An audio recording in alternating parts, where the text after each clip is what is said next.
Bakit ko nga ba pahihirapan yung sarili ko? Dahil lang sa isang tao na hindi naman ako kayang mahalin ng totoo. At isang tao na hindi ako kayang pahalagahan pabalik. Gaya ng ginawa ko sa'yo. Hindi na ako mapupuyat sa gabi.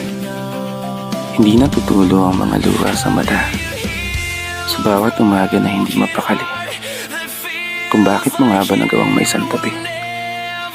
Yung mga pangarap, yung mga pangako na tayo hanggang huli.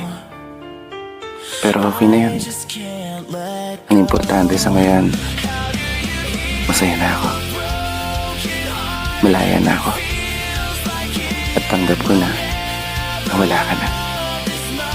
Nasa oras na muling magkasulubong tayong dalawa, asahan mo, kaya na kitang tingnan sa mata.